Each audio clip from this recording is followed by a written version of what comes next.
Bismillahirrahmanirrahim. Dear students, this is your teacher Yasir Khan and you are watching me on my YouTube channel Learn with Khan.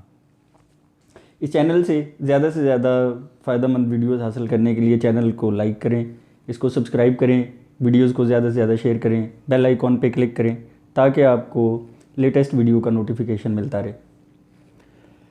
पिछले lectures में हमने 3 parts of speech को discuss कर लिया है। Noun discuss हो चुका है, प्रोनाउन डिस्कस हो चुका है और वर्ब डिस्कस हो चुका है। वर्ब की डेफिनेशन थी, कंप्लीट डेफिनेशन जो थी वो ये थी कि ऐसा लफ्ज़ जो कि एक्शन और स्टेट को ज़ाहिर करे। स्टेट के जो वर्ब्स हैं इज़, एम, आर, वाज, वर और हैज़, हैव, हैड, उनको हम डिस्कस कर चुके हैं, उनका यूजेज भी डिस्कस कर चुके हैं। एक्शन वर्ब्स के हवाले से बात जो हमने समझनी है, वर्ब एक्शन को ज़ाहिर करता है कि नाउन कोई एक्शन परफॉर्म कर रहा है। एक्शन जो भी हो रहा होगा वो ज़माने में, माजी में, हाल में या मुस्तकबिल में सर अंजाम दिया जा रहा होगा। यानी कोई भी एक्शन वो 3 ज़मानों में होता है, या वो माजी में हुआ काम, या वो आजकल हो रहा है, या वो मुस्तकबिल में होगा। तो एक्शन का ताल्लुक़ 3 ज़मानों से है। तो ज़माने की 3 मेन किस्में हैं, पास्ट, प्रेजेंट और फ्यूचर।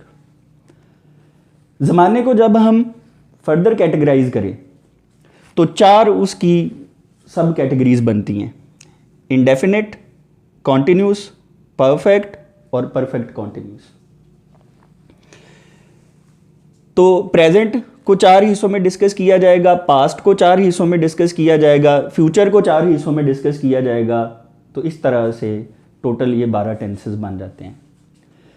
हमारे पार्ट्स ऑफ स्पीच अभी रहते हैं डिस्कस होने वाले, 3 हमने किए हैं, बाकी 5 रहते हैं। लेकिन हम इतना जो है वो पढ़ चुके हैं कि हम अब टेंसेस को समझ सकते हैं। वोकैबुलरी आस्ता आस्ता बिल्ड होती रहेगी। आप लोगों के ज़िम्मे जो काम है उसको अच्छी तरह से वर्ब की फॉर्म्स को कर लें, और नाउन प्रोनाउन का जो काम है उसको अच्छी तरह से कर लें। यूजेज आपको बता दिया गया है। टेंसेस की तादाद 12 हो गई।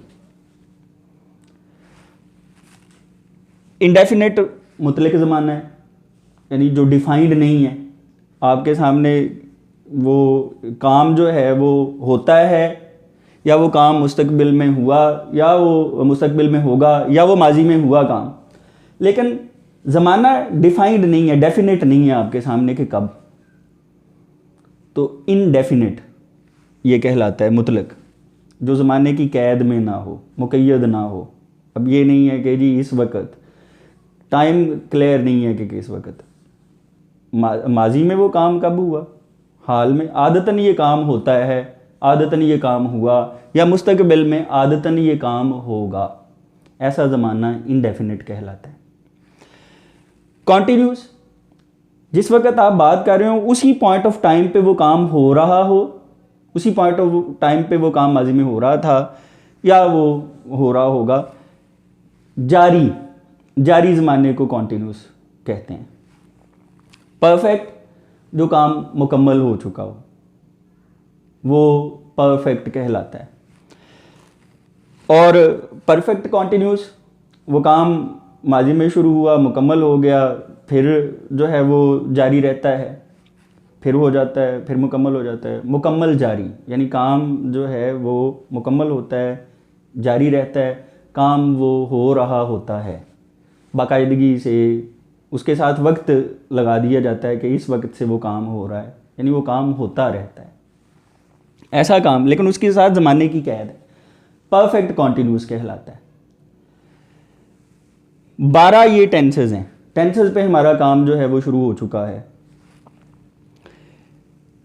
अब आप ये टेबल देख रहे होंगे कि ये 12 टेंसेस इकट्ठे लिख दिए हैं। आमतौर पर एक एक टेंस को डिस्कस किया जाता है। अब आप इसको ऐसे क्यों किया गया है, आपके ज़हन में सवाल आ रहा होगा। ये 12 के 12 इकट्ठे लिख दिए हैं, उसका क्या मकसद है? इसको एक मिसाल से समझें। 2 लोगों के दरमियान फ़र्क करने को आपको कहा जाए कि आपने इन 2 लोगों के दरमियान डिफरेंस ढूंढना है या मुशाबहतें भी ढूंढनी है, सिमिलैरिटीज़ ढूंढनी है। आपके सामने एक बंदे को लाया जाए, उसके बाद उसको आपके सामने से स्क्रीन से गायब कर दिया जाए, फिर दूसरे को लाया जाए। फिर उसको हटा दिया जाए, फिर आपसे कहा जाए कि आप इन दो के दरमियान फ़र्क करें या उनकी सिमिलैरिटीज़ बताएं, तो उनका कद, उनका रंग, उनके कपड़े या कोई भी जो है वो आप उनकी डिफरेंस या सिमिलैरिटी की वजह बताना चाहें, आपके लिए ज़रा मुश्किल होगी, क्योंकि वो दोनों लोग अलग-अलग आपके सामने आए, आपके लिए उनमें फ़र्क करना मुश्किल होगा। और ऐसे ही अगर 12 लोगों को आपके सामने लाया जाए वन बाय वन और फिर उन 12 के बारे में पूछा जाए, तो we will find it some difficult, a bit difficult. ऐसे ही ये टेंसेज हैं। हम बजाय इनको एक एक डिस्कस करने के, यकीनन वो हम बाद में एक्सरसाइज में इनको लहदा करेंगे, लेकिन आपके सामने ये 12 के 12 इकट्ठे रख रहे हैं और पहले उर्दू में रख रहे हैं ताकि आपको ज़्यादा अच्छे तरीके से समझ आए। इनकी सिमिलैरिटीज़, इनमें डिफरेंस, वो आपके लिए ढूंढना इजी हो जाएगा। इस टेबल को आप याद कर लेंगे तो 12 के 12 टेंसेस का जो आपका वो फ़िक्र पहचान टेंस की, वो आसानी से आप कर सकेंगे। इनमें फ़र्क और मुशाबहतें जो हैं वो आपके सामने आ जाएंगी।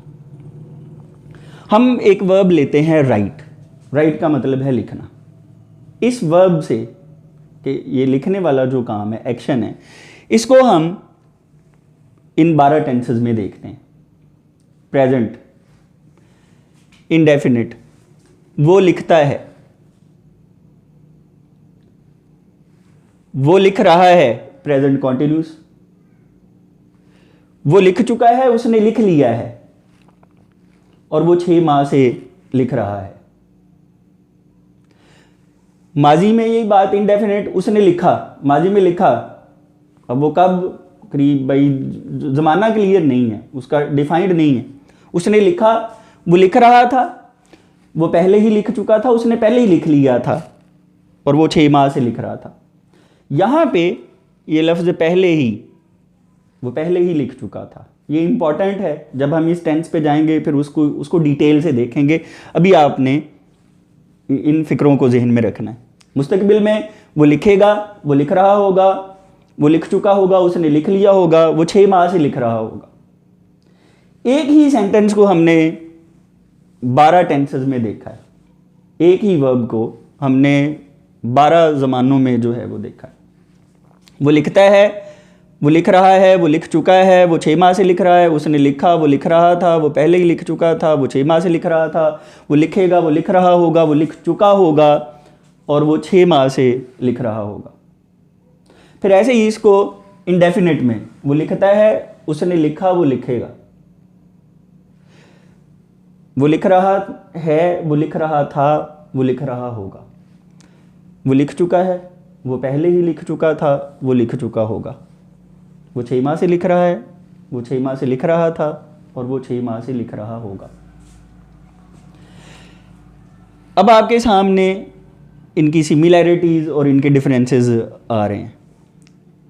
लिख रहा है, रहा था, रहा होगा, लिख चुका है, लिख चुका था, लिख चुका होगा। 6 माह से, यहाँ वक्त अहम है। 6 माह से लिख रहा है, 6 माह से लिख रहा था, और 6 माह से लिख रहा होगा। इस टेंस में अगर आप ये बात ज़हन में रखें कि वो 6 माह से लिख रहा है, इसका ये मतलब नहीं है कि 6 माह पहले उसने शुरू किया और वो अब तक लिख ही जा रहा है। इसका मतलब है कि वो 6 माह से लिखता है, हट जाता है, मुकम्मल कर लेता है, फिर लिख रहा होता है। यानी ये काम 6 माह से आदतन चल रहा है। अगर इसमें इस ज़माने में से ये वक्त निकाल दिया जाए तो ये बिल्कुल ऐसे ही है जैसे प्रेजेंट इंडेफिनिट टेंस। जैसे कोई मुसन्नफ़ 6 माह से कोई स्टोरीज़ लिखता हो, लिख रहा हो, यानी वो स्टोरीज़ लिख के दे देता है किसी को, फिर लिखता है, फिर किसी को दे देता है, मुकम्मल करता है। अब अगर वक्त के 6 माह से लिख रहा है, ये तो हो गया परफेक्ट कॉन्टिन्यूस। और अगर वक्त की कैद निकाल दी जाए तो फिर ये इसी ऐसे ही है जैसे ये काम आजकल आदतन हो रहा है, आदतन होता है, तो वो प्रेजेंट इंडेफिनिट टेंस हो जाएगा। इस बात को जब हम इन टेंसेस के ऊपर बारी बारी डिस्कशन करेंगे तो तब भी और अच्छे तरीके से समझ आएगी। आपने इस टेबल को लिखना है, इस टेबल को नोट डाउन करना है और इस टेबल को याद करना है ताकि आपको 12 के 12 टेंसेस के फ़िक्रों की पहचान हो जाए। आपको ये फिक्रे याद हो जाएं। प्रैक्टिस के लिए 2 वर्ब्स आपने यूज करने हैं जिनसे आपने यही टेबल बनाना है। खाना बनाने उर्दू में ही है, इंग्लिश में नहीं। नेक्स्ट हमारा काम होगा कि हम इस टेबल को इंग्लिश में लिखेंगे अगले लेक्चर में, और फिर हम वहीं पे बहुत सारा काम आपका जो है वो सम अप कर देंगे कि उसमें वर्ब की फॉर्म्स भी आ जाएंगी, आपको ये पता चल जाएगा कि किस टेंस में क्या फॉर्म्स यूज़ होनी है। वो नेक्स्ट लेक्चर में इंग्लिश में इसको लिख के बताएंगे आपको। आपने भी उर्दू में ही इनको ऐसे ही लिखना है। अब खाने का जो वर्ब है ईट, खाना, वो आपने यूज़ करना है। वो खाता है, उसने खाया, वो खाएगा। वो खा रहा है, वो खा रहा था, वो खा रहा होगा। वो खा चुका है, वो पहले ही खा चुका था, वो खा चुका होगा। वो 6 माह से खा रहा है, वो 6 माह से खा रहा था, वो 6 माह से खा रहा होगा। फिर ऐसे ही गाना, सिंग, गाना, आपने उससे यही टेबल जो है वो बनाना है। ये आपकी प्रैक्टिस की एक्सरसाइज है ताकि आपके टेंसेस सारे अच्छी तरह से हो जाएं, आपके ये फिक्रे क्लियर हो जाएं। उम्मीद है कि आपको ये लेक्चर हेल्प करेगा, आप लोगों को समझ आ जाएगी, टेंसेस में सिमिलैरिटीज़ और डिफरेंसेस ढूंढने आसान हो जाएंगे। ये एक समरी है, सम अप कर दिया है हमने। ये उर्दू में है, नेक्स्ट लेक्चर में हम इसे इंग्लिश में करेंगे और फिर उसके बाद पहले टेंस से प्रैक्टिस शुरू हो जाएगी। पिछले लेक्चर में आपसे कहा था कि कुछ इश्यूज़ हैं, इंशाल्लाह वो रिज़ॉल्व हो जाएंगे। माइक का इशू रिज़ॉल्व हो गया। उम्मीद है आज के लेक्चर में आप लोगों को साउंड के हवाले से वॉइस आपको मुकम्मल मिलेगी, उस हवाले से कोई इशू नहीं आएगा। और जो छोटे छोटे लाइटिंग का या और कोई अगर डिफरेंस आपको कोई लग रहा है वो भी इंशाल्लाह जल्दी रिमूव कर दिया जाएगा। 2 जो लेक्चर्स पिछले हुए जिनके हवाले से आपको कहा गया कि वीडियो के नीचे लिंक दिया गया है, आपने वहाँ से हेल्पिंग मटेरियल डाउनलोड कर लेना है। बाद स्टूडेंट्स ने मुझसे पूछा है उनको वो हेल्पिंग मटेरियल डाउनलोड नहीं करना आ रहा। इंशाल्लाह वो आज ही या कल तक जो है वो नेक्स्ट आपको लेक्चर से पहले उसकी वीडियो मिल जाएगी, आपको बता दिया जाएगा। वीडियो में ऑन स्क्रीन वीडियो बना के आपको दिखा दिया जाएगा, आपको डिमॉन्स्ट्रेट कर दिया जाएगा कि आपने किस तरह से हेल्पिंग मटेरियल डाउनलोड करना है। That problem will also be resolved. उम्मीद है कि आप लोगों को समझ आ रही होगी।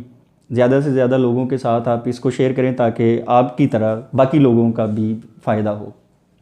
Thanks for watching this video. Happy learning. Thank you.